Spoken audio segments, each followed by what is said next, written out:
අපි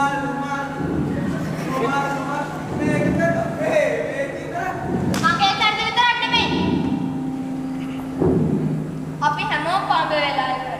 පඹ කරලා ඉවරයි බං. ප්‍රභූ පන්තිය හැමදාම කරේ ජනතාවෙන් සතුරා ගැලුම්කාරයන් සැරදෙකම මාරු රඟපාපු. එහෙම වෙන මේ සමාජේ මං විතරද මං පඹය? අපි ඔක්කොම පඹය නෙමෙයි.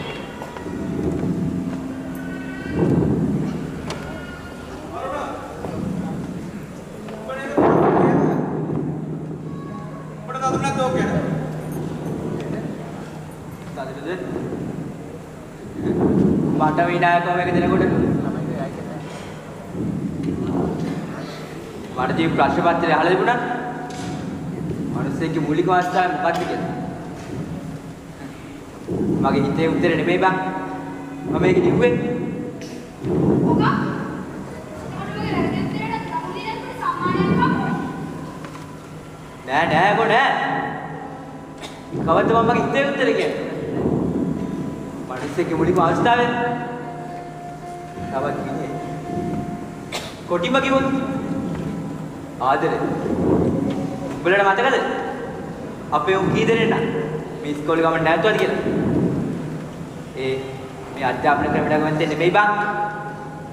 මේ කොතනකවත් උන්ට ආදර කර පිළිගැනීමක් ආදර කර ආමන්ත්‍රණයක් ඉබ්බේ නෑ. හැමෝම ආත්මාර්ථේ චන්ද්‍ර විතරක් වුණා.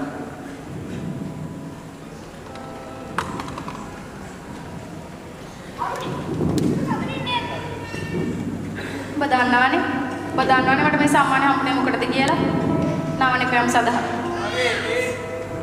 ඔබලා දන්නවද අපේ රටේ මිනිස්සු කොච්චර මේ නව කියන කාලේ සංවේදීද කියලා? බලන්න දැන් මේක මෙතන අලුත් විදිහට බෙට්ටක් දැම්මා. රස කරලා වැඳ ගන්න ජාතියක් පස්සේ ශ්‍රී ලංකාවෙන් නම්. ඒකනේ හරිය කොහොමද? අපරල්ලක් ඉන්නේ. ඇත්ත.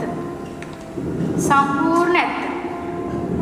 අරාබි කරේවගේ වතුර බෝතලේ මොන තැනට අපි පත් වෙනකොට හැමදාම ඉරපාන රටේ සූර්ය බලය පැත්තකට දාලා කරන්ට් නැතුව කළුවරේ ඉඳගෙන මේ හිම වැටෙන රටවල සූර්ය බලෙන් වාහන යනවා බලන් ඉන්න රටක අපි කොච්චර නවනේ ප්‍රම් කරත් ඒක මේ සම්මානයකට සත්‍යයකට විතරයි.